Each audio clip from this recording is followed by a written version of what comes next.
Sound sync. Welcome, friends, to SoulNet Sessions on YouTube, where we connect in community. And we talk about soulful conversations that are affecting us individually and in our communities. So grab your coffee, pull up a chair, and let's dive in. Welcome, friends, back to SoulNet Sessions.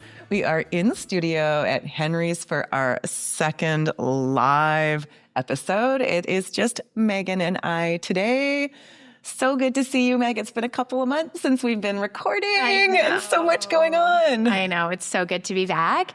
And I just want to say we're winding down on summer and I've missed you. And we miss Eilina today. She's on Vancouver Island working and doing some coaching over there. So she'll be back with us for our next session. Absolutely. And we are hoping to be coming to you from our studio here at Henry's every month. Once a month. So exciting. You know, it's just such a, this journey of this whole podcast, which has been so new for all of us. We've never done anything like this before. And I think what I really love about being here at Henry's is it feels like growth. You know, I think so much of life is like the same stuff over and over again. And often we don't feel like we're making progress, especially like in a new area of our lives. And I'm just so proud of us for being here and continuing to like upgrade this offering to the world. Yeah. Right? Yeah. It feels so good. Oh gosh, I know. I feel like that's such a good point about growth because we're in our 50s and we are asking for help to put this studio together, to connect the audio board and the cameras and we don't come from a technical background. No. And so we're learning and we were just saying to one of the people that was helping us that, you know, maybe you can teach an old dog new tricks because here we are and we're learning and growing. And I feel like I just love that message too for others that feel like they want to try something new. We've talked about it on the pod before, like new beginnings and you know, you can be an expert in one thing, but not all things. And so there's just always room for new beginnings and new growth and new learning. It also feels to me like, I don't know how you feel, Meg, or our listeners, but there's always something as an adult, as we come into fall in September, you know, all our kids are going back to school, and that's so pre-programmed into our lives in the Western world. And so I get excited about new classes that I'm going to take or new things, maybe new sports I'm going to play, whatever that might be, a new season at the theater. Like there's just this, again, new beginnings that we can have, especially coming into September. And I kind of thought, you know, we could talk about we talk about how the world is like, just like crazy, whether it's the economy, whether it's, you know, the politics and the wars that are continuing. And so I always say that we can't control the outside world. And we talk a lot about ways to find our way through it here on the pod. So sometimes it's about flipping our script. And so having something that we can kind of look forward to. If we focus all on everything that is happening in that outside world, it's really easy to feel depressed, to, you know, kind of lose hope and you know, bury ourselves in kind of that stuff. And so if we think about that energy of September and fresh starts and putting the energy into the things that do bring us joy or help us become better, it's a really beautiful way to kind of step away from the doom and gloom that is everywhere. Mm-hmm. So what can I do for myself? What can I and it doesn't have to be anything grandiose, but adds a little bit of levity and a little bit of fun to hard times. Yeah, it's interesting topic because there's, I think I was mentioning to you too, like a friend of mine was saying people are really like hungry for like little snacks, little healthy snacks of comedy or, you know, relief of, you know, from the heavy that we're experiencing, you know, in our communities and in our world.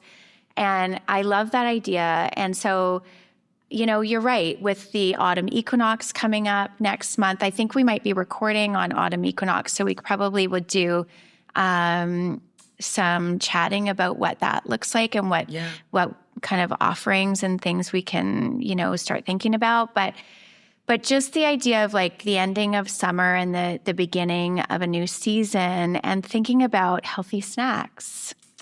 Not necessarily in terms of food, but in terms of like what can you nourish yourself with, and that brings you joy right now, to give you that balance that we were talking about too recently. That balance between the light and the dark, and the heavy and the light, and all that. So I am all about that right now.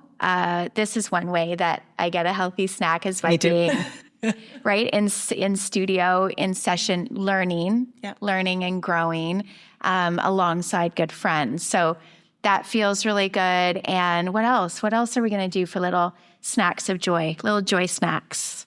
Well, I think there's so many ways. We always talk about like nature and what we can do for ourselves, and maybe we can maybe share what you've been doing this summer to bring in joy, amongst the chaos. And I can share a couple of things that I've been really having fun with too. Yeah. Okay. Well, I would say what brought me the most joy probably right now during this really heavy time is always being in nature is my number one go-to for a little reset. But I would say like my sit spots. I do a sit spot club once a month, and being in community with people and with trees and with nature, and being really quiet and just receiving, the goodness, whether it's, in the forest or whether it's at the beach, but just having those little 20 minutes or 30 minutes of sitting and receiving, fresh air, receiving the energy of the people around us, also co-regulating. So I think that's one of my joy snacks, would be my sit spot club that I experienced this summer.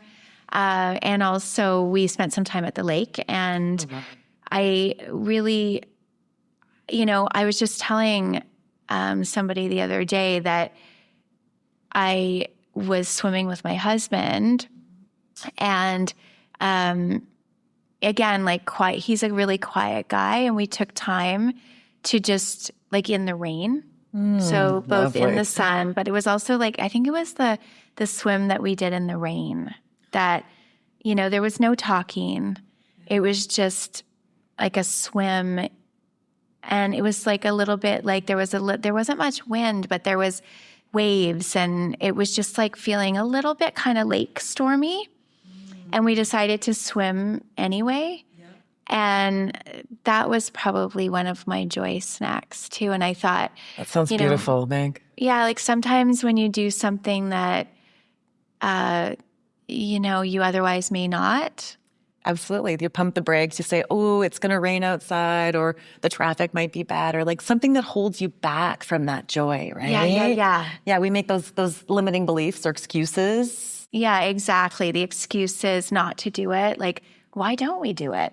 I mean, obviously, if it's not safe to do it. Yeah, totally. But if it's just like, if your heart is kind of reaching, like my heart was reaching for a swim that day, but the weather wasn't, calling people into the lake. Yeah.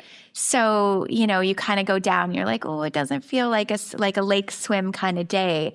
But the water was warm, and there was no one around. And it just felt so inviting in its own mysterious way. So I guess like being open to a bit of mystery feels like a joy snack for me. An adventure, a little bit. There's something in there.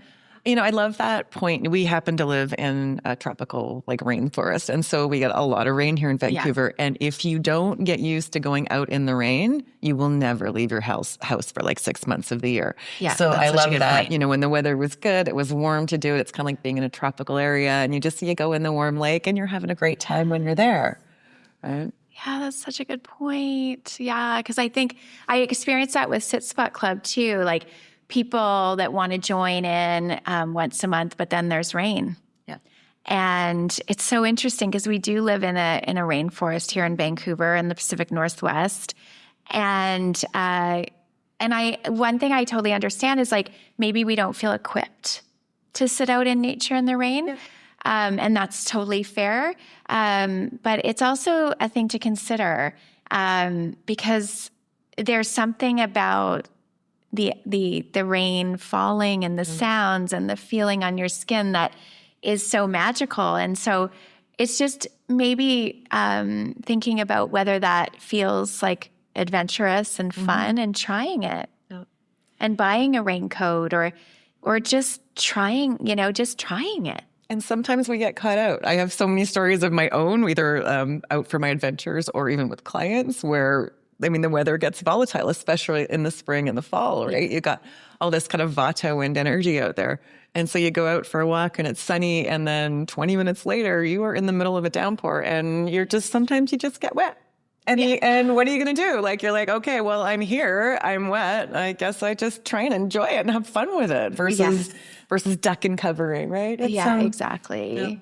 Yeah. And let it cleanse, right? Yes. Oh my gosh. Like water is so cleansing right now. Yeah, absolutely. Do you feel that? Cooling, all of the balancing out that fire that we talk about, right? Yeah. And the fire that's like literally burning in the world, right? Yeah. I feel like water is an invitation for our listeners, for ourselves to play. Absolutely. To be there. So what have you been doing for little I've had moments of joy?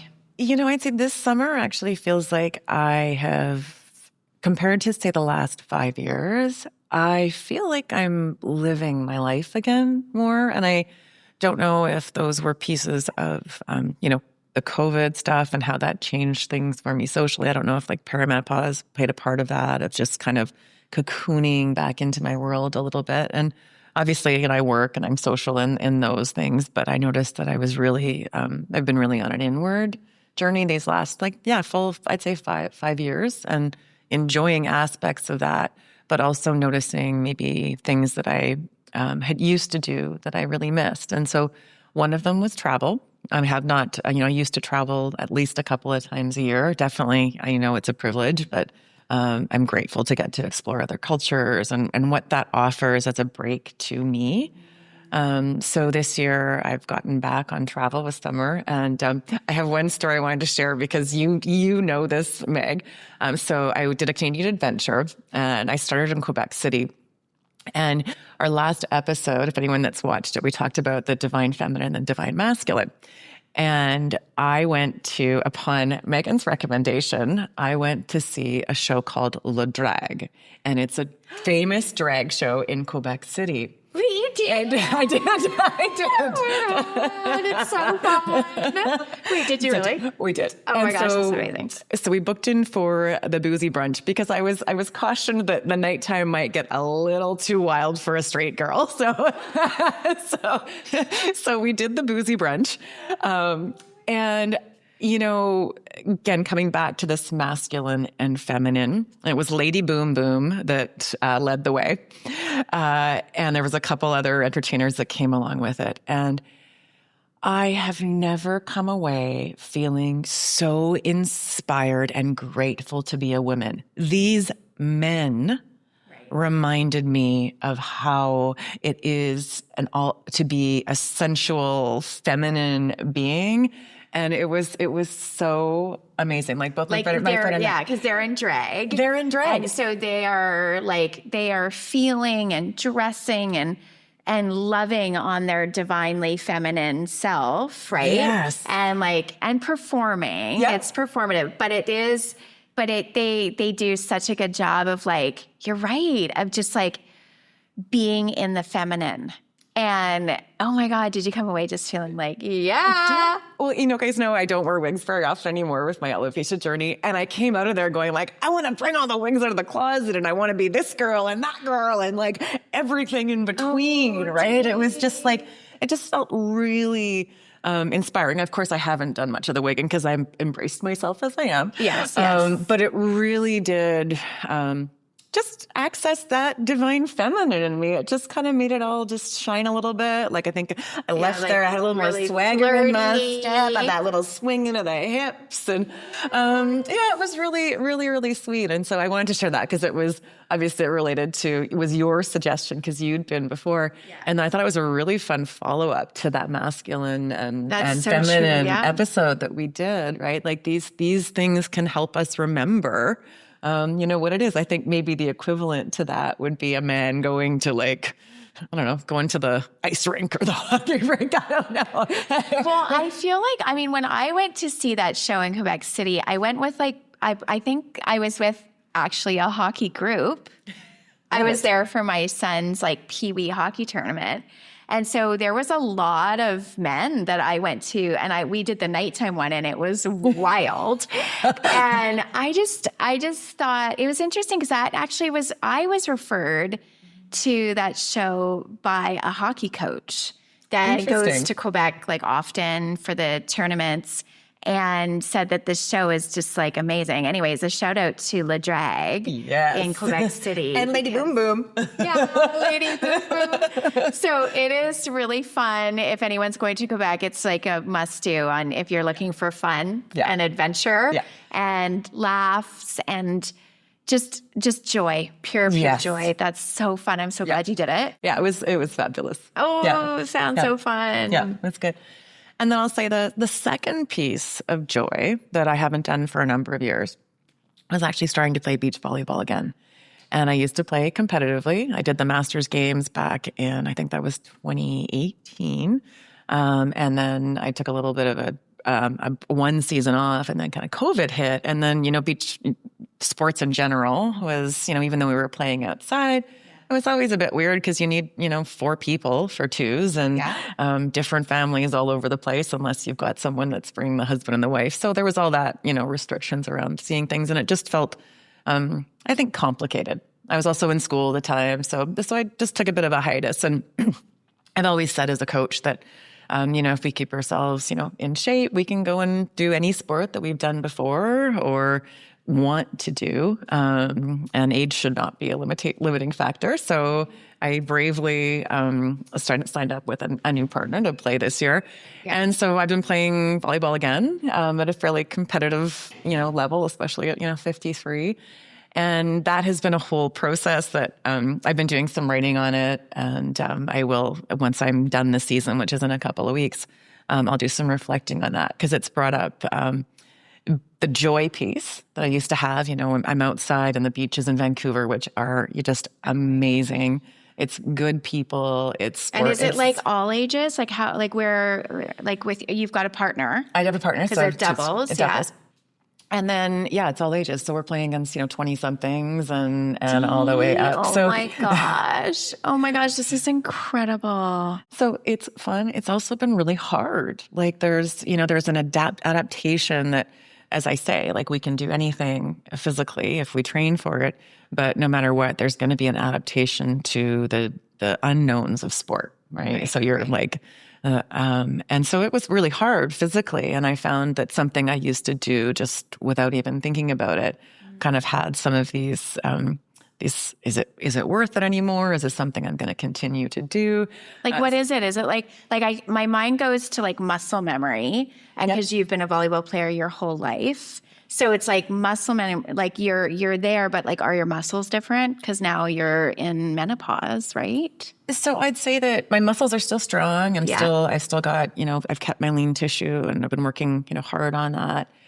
It's more the dynamic nature of sports, like the gym is a really controlled environment. And that's why it's such a great place, especially like for all ages, but, going through menopause or injuries, because there's not a lot of variables. We don't often, unless we push our limits like way too far, we don't often get injured in the gym. It's usually out in life or in sport because there's variables. There's, for beach volleyball, for example, you've got sand. You're running in sand. You're diving in sand. You're flailing your body.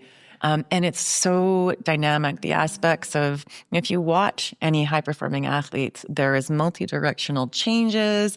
There is, you add sports like volleyball and basketball where you've got jumping. So you've come down a certain way. So it's more the overall system. So that like the bones, the ligaments, the tendons, everything that supports it in these patterns that are very dynamic.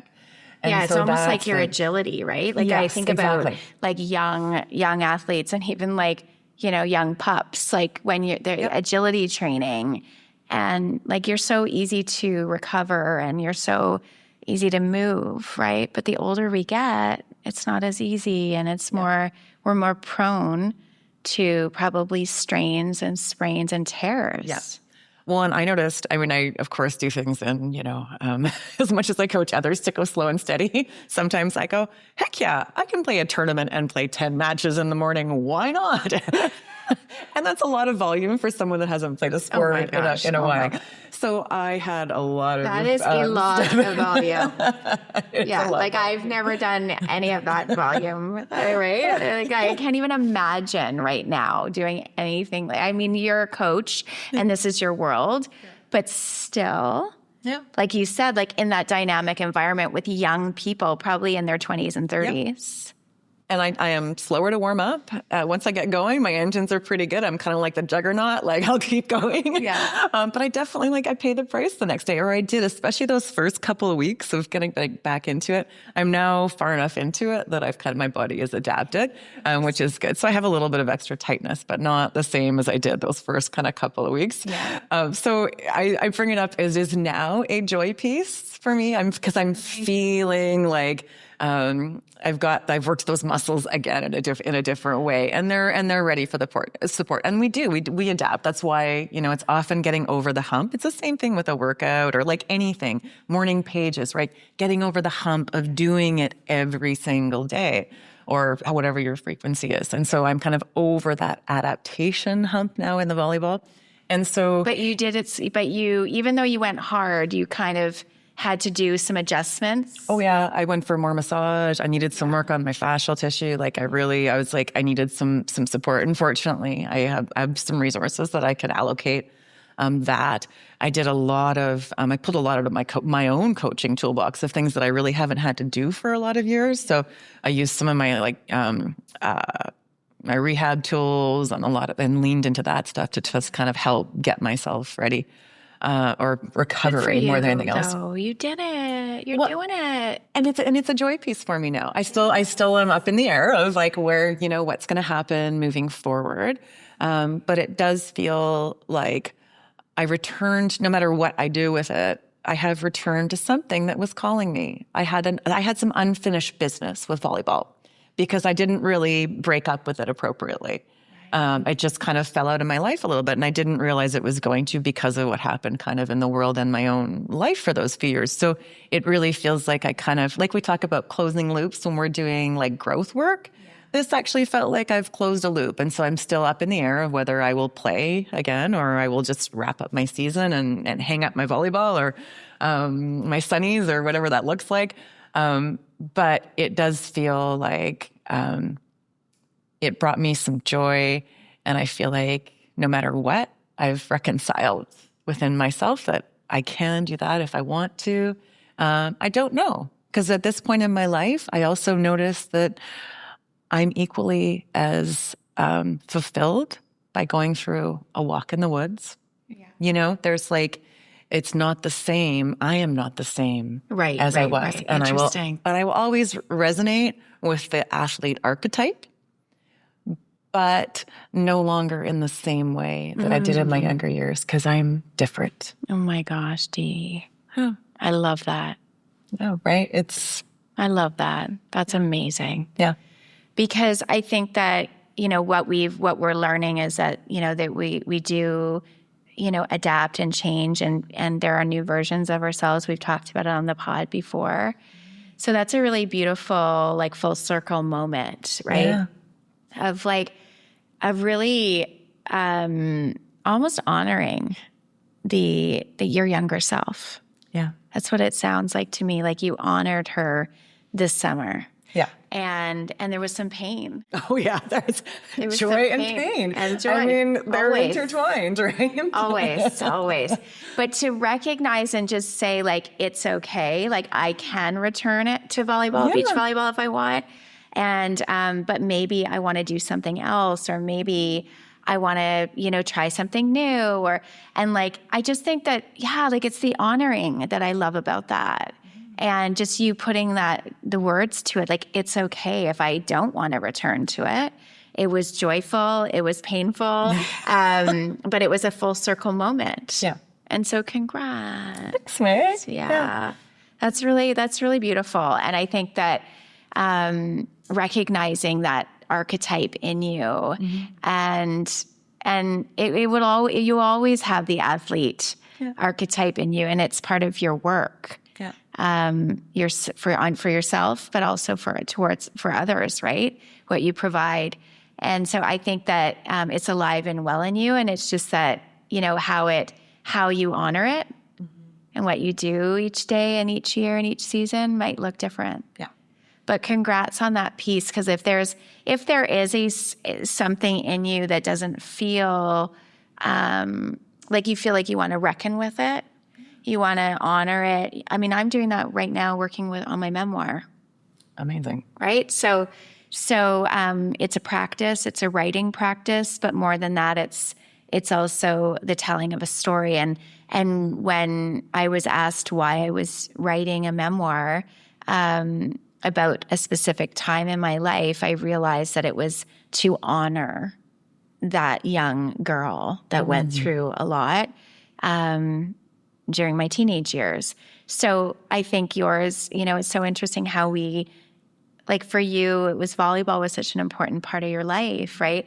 And for me, there was a part of me that had never just honored that little girl. I just never maybe knew how. Yeah. And then I am a writer, and I am a storyteller. And so I wanted to go back on my own story, and I wanted to witness. Yeah. And I did that through, a lot of work, a lot of trauma integration therapy, but also a lot of writing practice and really putting in the reps. Yeah. And it was so painful, but it was also very fulfilling, joyful. And I think now I'm at a point in the writing process where I'm actually more in the joy. So it's interesting because you went through that this summer with your volleyball. That's so interesting. Yeah. And I went through that really painful part when I was diving deep into the memories. Yeah. And then I had to turn for support and some therapy during that time. And now I feel like I'm writing not from my trauma body, but from a healed place in my body. Oh, so beautiful, Meg. Yeah. So and it's a different writing. And that's the smile and the joy that we see in you when you're talking about us. You guys can all see us now too. Yeah. So it really does. It's a process. And I feel like it's so interesting. I didn't actually put that together until just now, but honoring, the athlete in you and honoring, the child in me, and we're doing it in our own unique ways. Yeah. Look at that. I know. And isn't that fun? Just reminders, because we always, I think we had this idea that all work must be about therapy, these things, but sometimes it's about simple things so that you revisit or you reimagine the relationship that you have with it or yourself or whatever that is. And it doesn't have to always be these big things. Each simple thing can often have these juxtapositions that we go through of the joy and the pain. Oh, for sure. I mean, everything. Yeah. So, and right now there is so much pain just present in the world and in our, in all of our medias and in all of our circles. And I think there's just kind of this underlining, painful pulse, I want to say, that's that we're feeling in the energy of the world. So I am so grateful that you brought this topic up and we got to explore it, here together, because just those little reminders to, have healthy snacks of fun and adventure and joy, and even alongside the pain. Yeah, that there might be. I mean, it's that's going to go with it, and that's also okay that you can go through those things, right? Yeah, exactly. Yeah. It can be. It's so we've learned so much over these decades, but I think one of the things that maybe is one of the lessons of my lifetime is that two things can be true at the same time, and you can feel pain, and you can also feel joy. And you can be in grief, and then you can have a moment of joy. Yeah. It can coexist, as we've talked about. And And I just love it. I think throughout all of the things in my life, I am always reminded that there is two things. In order for there to be balance, two things must be present at the same time. Absolutely. Absolutely. Two things must be true at the same time. Yeah. I love that. And so with that, SoulNet friends, maybe the messaging of today's episode is to ponder the things that you might want to try for the first time, or you might want to reformulate your relationship with them or revisit that inner child or that inner athlete. And, as we move into September, October, all these like cooler winter months, maybe you dive into something that your heart calls you to. Yeah, I think that's and it's like, and we're heading into, those winter months where we do go like a little bit more inner. And that doesn't have to be hard. That's just about, like you said, maybe contemplating and reflecting on things that might bring you joy right now, and revisiting and reimagining. So we'll leave you at that. And I think we're going to come back to the studio for autumn equinox, or around the autumn equinox. So we'll probably be talking about what that means. Yeah. And you can bring in some of the universal seasonal things, and I can talk about maybe ways that we can be with nature. Love it. In the autumn, and like, surrendering and shedding and just getting with that, rooting. Like getting rooted. Great word, especially coming into which will be Vata season. So lots of wind. How we stay grounded and how we stay rooted, and so we'll come. So we hope you come back with us and join us around the table, around your table. We're all in this together. Yeah. And we'll have Ailina back with us, hopefully next month. Yeah. So we'll catch up on what she's been up to, which I think has been a lot of big things too. I think she's been up to some writing and book doing and all those things. So, so shout out, Ailina. We miss you, babe. Yeah, we miss you. And love to y'all. All our listeners are so grateful for you. So come back and join us in the SoulNet next time. Cheers, friends.